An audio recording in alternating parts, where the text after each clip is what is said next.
Wow, we here. Let's go then. You ready? Yeah? Yeah. Yeah, it's okay. You can answer me. It's fine. Fam, I'm Ebenezer. This is my wife. Please say your name. Go ahead. Tina Quaye. Yes. Say it loud and say it proud. We are here. It is the Marital Arts, and we are excited to be able to just sit down and talk to you about all things marriage. Again, not from the place of thinking we figured it out, but we done been through some things. A couple. And y'all going through some things too. Let's go through some things together. Let's chop this up. Because one of the things we want to make sure that everybody realizes is couples, even if you're curious about marriage, you're not by yourself, and we don't talk enough about the things that go into not just being married, but ultimately getting married. So that's where we start with today. We're going to talk about the art of dating. Fam, I'm getting reports. Streets be talking to me. They talk to your boy. They talk to your girl. They're telling me dating is wild out here. It is certainly different since we hopped out. But I'm hearing extra special things about dating. And we wanted to just sit and chop it up and really talk about why dating is the way it is. And maybe we can bring dating back to what it was originally supposed to be about. Babe, dating. So when we dated, how did this work with us? How did we date? How did we date? It was simple. And I think that's, I don't even want to talk about why it is the way it is. Why study what's wrong? But I think when we were dating, and what I hope folks can lean into is the simplicity of it. Things were so simple. And I'll be honest, I was in a place of being single and thrilled with my single life. Okay, I was mingling, I was traveling, I knew who I was, what I liked, I was very settled, which is a good thing to have. And I had a romanticized version of dating though. So I had kind of there was a balance. There was a wild side, but then there was a wise side. And so the wise side was like, we're gonna collect data. Mind you, I didn't know the Lord. We'll talk about that. But I was like, I need to learn about the person I'm dating. So I'm collecting information and I'm studying him. But then the other side was like, I need to be wowed. I need to be impressed. I need to know that you can blow my mind with the things that you can plan and pay for. And when he showed up for a lunch date, because I was like, sure, we'll go in some rented car or whatever to a rooftop for some mimosas and what have you. He showed up with some food to prepare at my house, and I was like, sure did. But the food was good. The company was amazing. To be fair, this was not our first date, but still, the company was amazing. And I had to reflect on who he was. I couldn't get away from the person I was dating in, all the distractions of the things that were planned. And so it was a little unsettling for me because I had to be like, oh, why was I so hung up on the things in the date as opposed to the person that I was trying to get to know? So I know I said a lot, but that's, yeah. No, you said it. I'd love to piggyback on that. I remember that exact date, and I remember thinking, I don't know how this is going to play. I don't know if this is going to work. But at the same time, I had the understanding that if she can't enjoy this, not really going to be able to enjoy the real thing that we're trying to establish. Mm-hmm. If we can't sit down and have a meal and just enjoy ourselves, so this ain't gonna work. I think I had gone on enough dates into enough amazing restaurants, and it took years for me to realize if all I remember about the date is what I ate and where I was, if that's all I remember about the date, I've done this wrong. Yeah. I've done me wrong. I've done this other person wrong.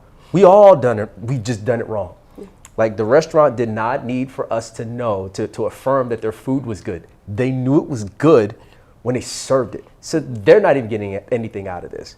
The most important thing is what's happening between us two. Okay. Yeah. So when we first started dating, when I say your girl was single and ready to mingle, it was hard for me to separate out how to connect with someone before getting sexually attracted to them and getting sexually involved. We're going to go all the way there. There's not a lot. All the way that's there. Off the table. Yeah. And I want to talk a little bit about, like, how do you then date and gather information about somebody and study and observe and learn about them and develop emotional intimacy in a way where you don't leapfrog into sexual intimacy? Because I think that's a part of it. Ooh. Dating is very, like, grand romantic gesture, but it's also like, how soon are people going to get active? And I don't mean exercise. And so talking about that, like, how do you practically avoid that? And I bring it up because both of us believe in Christ. We believe in the Bible. And in a basic sense, there's a reality that when you have sex with someone, you will become attached. Your spirit will get attached to them. You, like, yearn for them, and you will legit convince yourselves that they are something they are not. And so if the art of dating is like being simple, if it's figuring out how to connect with someone, how do people navigate, like, not jumping into bed, but then spending time around someone and getting to know them? How does the date play into that, babe? I think you actually hit on it as you asked the question. And this is a question everybody should be asking themselves. Why am I dating? Like, why am I actually doing this? Am I dating because I'm bored?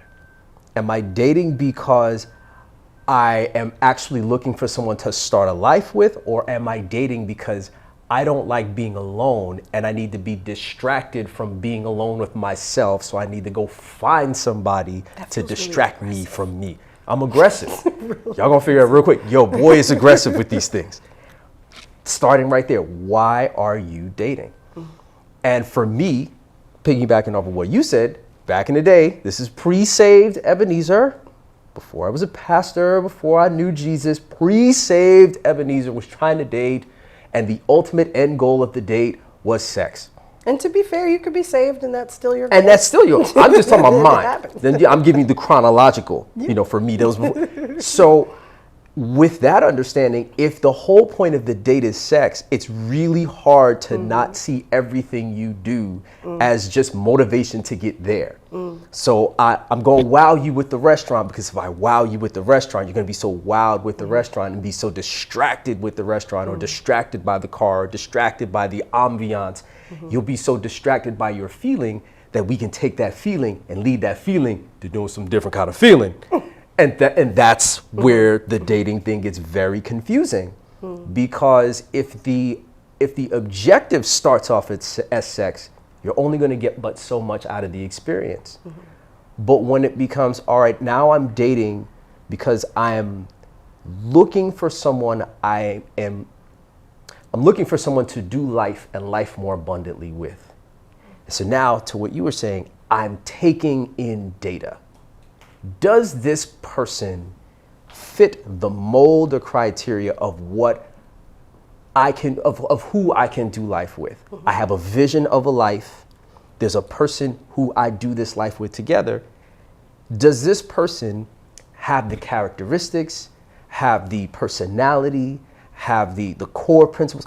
Is that in this person? And that's what a date should be. I'm supposed to be not only learning about you, but another point is learning about myself. Because how I dated when I'm 19, different from who I'm dating when I'm 25, different from dating at 35. And if I don't pay attention to me maturing and growing, I'm going on the same dates over and over again. And now I'm blaming dating for me not growing.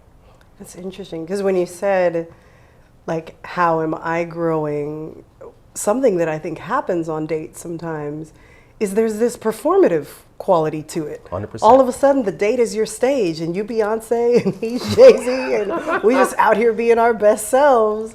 And part of what has to be learned is not just, I would almost say, I love that you pointed out that dating is about, if your why is how do we do life and life more abundantly. But a part of that, like the very first step, is just learning about someone, right? Getting to know you, getting to know all about you. and that process of getting to know someone, I think, is sometimes perverted if we're not ourselves. And so if I'm in performance mode and I'm going to show you the best, sexiest, flyest, most put together, happy Tina, what happens after we have a baby and that ain't it no more. I have a story about that. We'll get to that later. But yeah. Being able to show up as your real self and to expect someone else to do the same and to look for those qualities, because you talked about characteristics. And we have a funny story about my list, because I had a list when I started dating Ebenezer. Yes, you did. And he is a master's degree holding trained actor, a thespian. And I was like, bro, I don't date entertainers. He was like, why? Tell me. And I was like, well, because, and I listed a lot of character flaws as the reason I wouldn't date an entertainer. And he was like, that makes sense. They sound flaky. You wouldn't want to date someone who's flaky. I get it.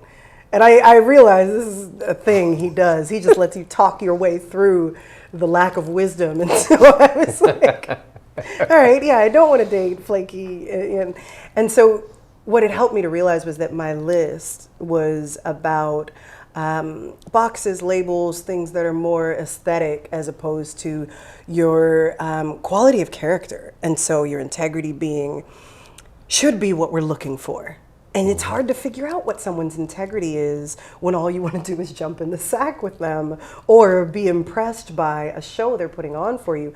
And so I guess another question is like, what does it look like? What kind of character values, what kind of integrity would it take for someone to be able to go the distance in a marriage? Like, how do you see that when you're dating? Like, how would you walk me through okay, this is a sign someone has high integrity. This is a sign somebody has high integrity. Yeah, what are those signals? I'm reliving right now. I'm so sorry. Oh, no. This is good. No, I'm reliving our stuff. Our stuff is great. I'd love to relive that. First thing I would say, and this is why you have to study a person in different environments. Because for me, with you, the first thing I noticed about you was how other people were affected by you. So before we went on a date, I was doing my homework. I was like, she cute. This was observational data. Gotta pay we attention. We had met and you were studying you. Listen, study the environment because you don't know who God is gonna highlight. And so a lot of times we get tunnel vision and I'm like, that, her, him. And meanwhile, God is like, I just put you in the room and you don't know who that person is, but if you study your environment, that person will eventually be revealed. So I was studying, and the thing I noticed about you was every time you left a group of people, they were happier like encountering you than before they encountered you. Just notice, I was like, yo, there's some happy energy thing popping off where people just are generally much happier when they leave your presence after experiencing you. So I saw this in a number of circles, like your friend circle, started to see kind of like out and about too. I was like, I didn't know this at the time. I'm thinking back on it now. I wish I was this smart back then. But I said, oh, that's a life quality. Joy alone. You gotta have the joy, and you want to see how the person you're dating affects other people. Wow. Because to what you were saying, everybody has the representative, and the representative is mad impressive for you. If I've taken enough time, I can find about 4 or 5 things I can do that impress you. But if I'm not impressing you, who am I? Yeah. Like, if you're not trying to impress me, who am I? And so that's the thing about dating, is it isn't just those moments where you are sitting together across from each other. It's everything that happens afterward, everything that happens in between. So I'm taking in, and doesn't help that, I have a degree as an actor, and part of acting is studying your environment, studying the people around you, studying for character. So I'm always looking. I'm like, my favorite one about you is pennies. Yeah. So you would pick up pennies, but first off, you weren't struggling for no pennies. So this wasn't like you needed it, but you would pick up a penny and you had such joy about that penny. See, you're doing it right now. It's like you have the penny in your hand. Look at you. And so I said, wait a minute. She can enjoy a penny. I said, oh yeah, we could work. Because if you can enjoy a penny, imagine what you can enjoy with all of the other things that life can bring.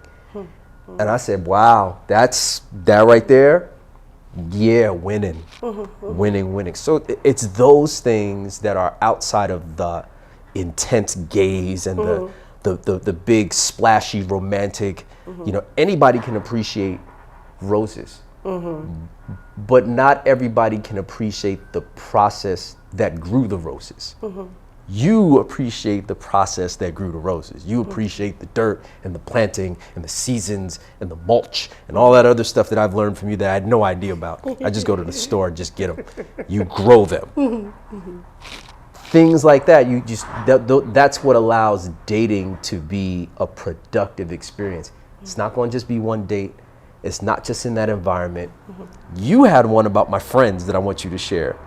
Yeah, I'm listening to you, and like to put it in universal language, I think one of the values that you attach to integrity, it sounds like, is this appreciation, and simplicity, which is what it seemed like is summed up in that, like, me and my penny thing. Because it feels like I found $100, and I know it's just that one little penny, but it wasn't for me. It was just there, and I'll sanitize my hands. I don't even know where they go, but it's exciting. So anyway, the ability to be appreciative, social interaction, and I would imagine that a part of that is any observable data about someone's love for people. Like, because one of the things that I think we miss on is, and I'll get to what your friends told me about you, which was great. Because I didn't know you were investigating that part, but go ahead. Yeah, I was Inspector Gadget. So what's really important is being able to observe interactions with people, because it'll tell you more sometimes about the person than they will about themselves. That's good. And so if you want to end up with someone who is kind, everybody has similarities in that sense. Nobody wants to be mistreated. Nobody wants to be abused. But what I find is if we're so focused on what that person is presenting to us, we fail to miss their interactions with people who they're not trying to impress. How do they treat the waiter? How do they treat the homeless person on the street? What do they say about people after they leave? Oh, that's a big one. What do they say about people who harmed them? Somebody who is quick to tear someone down when they're not around. I don't care if it was the judge who sentenced them to 10 years, and that was a bad example, but you understand. Someone who would justifiably wronged them. If you're dating someone who can be diplomatic about someone who harmed them, their heart is like, I don't want to carry evil in me, right? So we overlook those things sometimes when we're dating, because it's like we go into a movie screen and it's just, whatever this person presents is what I'm willing to receive. So what I loved about your friends, because I was using the Google to help me figure out what to search for, right? And you googly was like, do they have any long-term friendships? First of all, because some of y'all out here, I got 30 friends. We all met a week ago on a cruise. They ain't known you long enough to have gone through a menstrual cycle, but somehow they've seen you at your best and worst. And so things like that, not having long-term relationships, can be an indicator that somebody's not able to stick with someone. to sort through conflict and to be supportive over seasons. So anyway, you had a bunch of long-term friends, and one of them told me a story about you literally giving the shirt off of your back to someone. And I say that because it's a colloquialism where folks are like, yo, they're so generous, they would give the shirt off their back to someone. He told me that when y'all were at Morehouse, there was a student who got a bloody nose. And he was like, yeah, Ebenezer yanked his shirt off and gave it to the dude to help stem the bleeding. And I was like, that's my husband. I mean, that wasn't the moment. That wasn't the moment, but it was information about your compassion, about your selflessness. And I remembered paying attention before we started dating, and I want to shift into this in a second, is this kind of data gathering. I love using that term because we're not clinical enough about our interactions. We can have relationships with so many people, and that's important. But somehow when it comes to dating, it's like we all of a sudden want to lead with our heart, which the Bible said is wicked beyond understanding. And even if you don't believe in the Bible, like the idea that you would jump into something emotion first in opposition to evidence, like observed data, information, like witness testimony. Like, what kind of information are we using to make this decision? And so to talk about like the kind of dates we should go on, where we ended up is we started out all the way in. We had had sex, we were unsaved, it was the whole thing. Then we ended up abstaining from having sex for 2 years. And our dating approach changed from the, we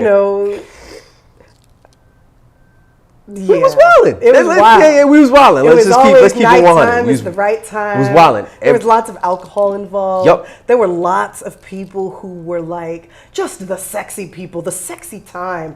Everything was sexy, right? It was all of it. And then we abstained, and I was like, we got to go on morning dates. Once the sun sets, we can't be out. We turn into werewolves. Yo, everybody clothes staying on, extra layers of clothes. We ain't drinking that, because you drink and start thinking. No, we ain't doing the drinking and the thinking. No. Are there kids around? Listen. All of it. The whole shift. And so we ended up there, but what I'm realizing in hindsight is like, if you want to lead an impactful study, it's going to happen over time. You're not going to trust the results of a survey that took 5 minutes to conduct, or a research project that only lasted for a week. It's got to last over time, for one. So there has to be, I think, more, seasons, months, weeks at least, but not a couple nights and then y'all are, this is the one. So the timing matters, and then being able to stay present, to not get like pulled into your heart and your feelings too quickly is important. And so having dates where it may be simple. I know the interwebs is all up in arms about folks who are offering ice cream on dates, or who are truck drivers and things like that. Yeah. And so I just want to hear like ideas for simple dates. Ooh. That let you study a person. Ooh. Stay present. The studying is so key. And I also wanted to add to that, have deal breakers. Like, and this is a part of not just studying the other person, but, us studying ourselves as we date. You gotta know what your deal breakers are. Because on the one hand, we're saying, hey, you want to study somebody, you want to give them time. But if they hit your deal breaker on date 1, you need to be honest enough with yourself to say, I know he's fine. I know she's fine. The restaurant is great. The Carnival cruise is amazing. The private jet is awesome. The beach, the sunset, all the boxes are being checked off. But this person hit my deal breaker in 5 minutes. Hey. Can't lie to yourself. Nope. And take yourself on date 2 and pretend we didn't see. You don't even have to stay on that date. No. I have to use the ladies' room. I'm so sorry. Hit the Uber. There's an emergency. From the bathroom. The emergency is you, but shame you ain't free. got to say that. Like, they don't got to know nothing. But we have to, that goes back to us knowing ourselves. One of my deal breakers was cigarettes. Like, I don't care how fine you are. Once the cigarette came out, the exchange, the date, it was over. So many almost dates were ended. I'm like, ooh, what is that? Is she no, I don't care if you're holding your friends. No, I'm good. Because that means your friends smoke and then y'all hang out. You smell like smoke. So now I want to hang out with you. Know what your deal breakers are. So to what you were saying, simple dates. I think when it comes to having an environment where you can study somebody, find a date that doesn't have a lot of noise. Like, I love the movies. The thing with the movies is, yes, you get to see the movie you wanted to see and, cross a date off of your list. So you think you're, doing the double task thing, right? But if the two of you are just staring at a screen for an hour 45, 2 hours and 20 minutes, and then, the lights come on, you've just spent 2 hours next to somebody and didn't learn much about them. Maybe, Jump in. So, 'cause I could be wrong. Yeah, jump in. Because I'm thinking about our movies. I'm paying attention to when you laugh. Well, we crazy though. And I'll be like, hey, you're at the movies. asleep. Yeah. No, wake up. Because I will fall or asleep in the go movies. home. Shame free. But you can notice what is funny to them. That's something to observe. Somebody that thinks it's funny when something is like just dark. That's fun. That's or a fair they point. don't laugh at jokes. So you may learn some things. But I think you can. You're right. There's not a lot of interaction. There's not a lot of interaction. You want at least when you're trying to learn about somebody, create opportunities to have simple interactions. Yeah. Find somewhere where you can talk. This is going to upset a lot of people's dating game. Find somewhere well lit. That part. Everybody likes the dark. Everybody loves it because it's it's dim and it's sexy. It's already setting a little mood. I get it, but fam, at some point you're gonna have to see this person. The lights are gonna come on. Come on, somebody. The light will show. We don't want the darkness to confuse you. I'm sorry, I had to go there. You have to find someplace well lit so y'all can sit. Someplace that's not terribly noisy. And I'm not saying that these aren't dates you can't go on in the future, but if you're really like, I need to study this person, I need to be able to pay attention. Sorry, as you were talking, Yeah. What I realized is like so much of the traditional date is geared towards spending time around somebody when they're at their weakest. Like it's late. I'm tired. We're, maybe hungry, but these, being in the dark, being in a strange place. And so the idea that not only does it need to be simple and the interaction is there, the ability to study each other is there, is choose a date where you can be at your most thoughtful and your most aware. I like the way she said it. You don't want better to than I turn said your it. brain off. Yeah. You want to activate Listen to what she said. your brain and be fully present and be able to tune into what your body is telling you. Sometimes we have so much excitement about the person, we're ignoring the fact that we're like sitting next to them and slowly inching away, or like crossing our arms, ignoring your body language. So being in a space where you can be fully present and aware and thinking about what's happening is a good indicator of whether it's a good date to try. It's not sexy though. No, but there's time for that. If this is the person said sexiness is reserved for, then it's cool. But I think to your point, there needs to be some intentionality about it. And I will absolutely steal this from you in terms of being intentional. That's one of the most critical things that you notice about a person when you're dating is how intentional they are. So we had been kind of socially interacting with each other. So many parties, so many cookouts, get-togethers, whatever. So we did our flirt thing, and I just knew we had flirted together enough so that we clearly there's something here. Let's see what this is. And she was like, "No, you need to take me on a date, where we are intentional about being together, outside of all of these situations that happen to bring us together." And so the intentionality is probably the key point of your date.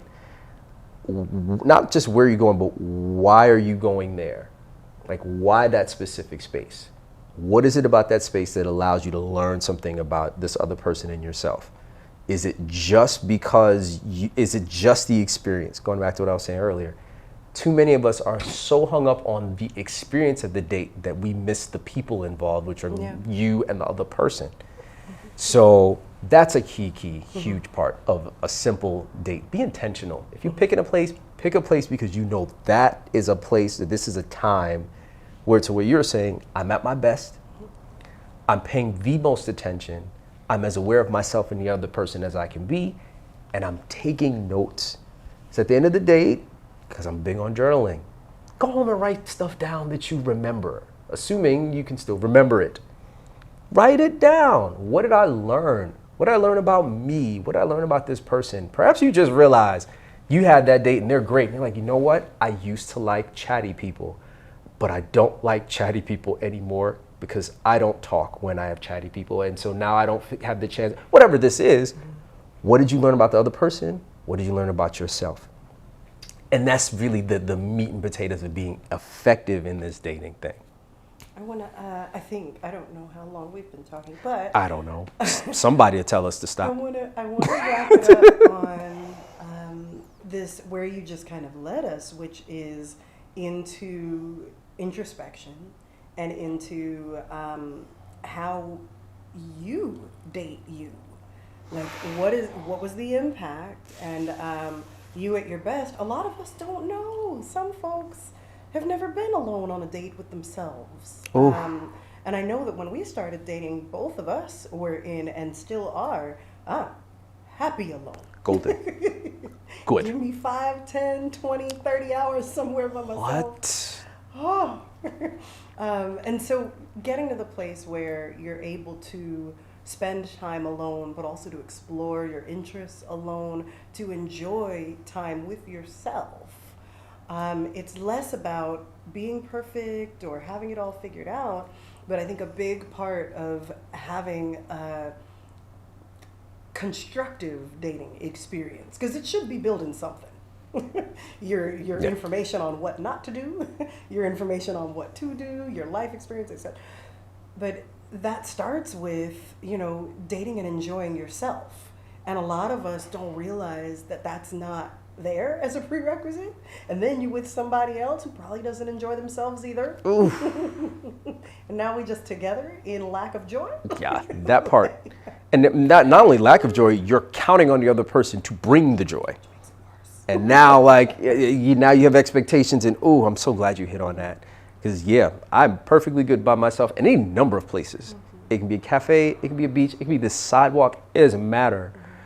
But I'm so glad you brought that point up. And I promise you, we really are going to land this plane sometime before tomorrow. But if you don't know yourself, how can you communicate your needs to this person that you're trying to build, that you're thinking you may have the opportunity to build life with? Because ultimately, when y'all get to that place, you need to know what your needs are, they need to know what their needs are, and you both need to be able to communicate what they are, just so that you know that they're being met. But if I don't even know what my needs are, because I don't spend no time with myself, I can't tell you what my needs are. I don't even know them. And now I'm relying on you to hunt and find them for me because I don't want to do the work. Date yourself. That, I think, will end there. At the end of the day, Date yourself. Date yourself. There it is. That t-shirt's coming soon. Date yourself. Because before you can even really effectively date in terms of encountering and experiencing other people, encounter and experience yourself so that now you can effectively bring who you know yourself to be to an experience to then get reliable feedback as to whether this person fits with the real version of you, can complement the real version of you, and then see what the mix of you two really brings together. I think that's where we'll land. Yeah. By the smile, I said, I'm with it. I'm with it. Marital Arts fam, thank you for kicking it with us. Thank you for giggling and laughing with us. Make sure, jump down in that chat below. Y'all got some questions? By all means, we love the questions because we love to answer them. If there's something we didn't get a chance to cover, jot it down there. Find us on all the socials. You know where we are. Marital Arts. We ain't hard to find. Love you guys. See y'all at the next one.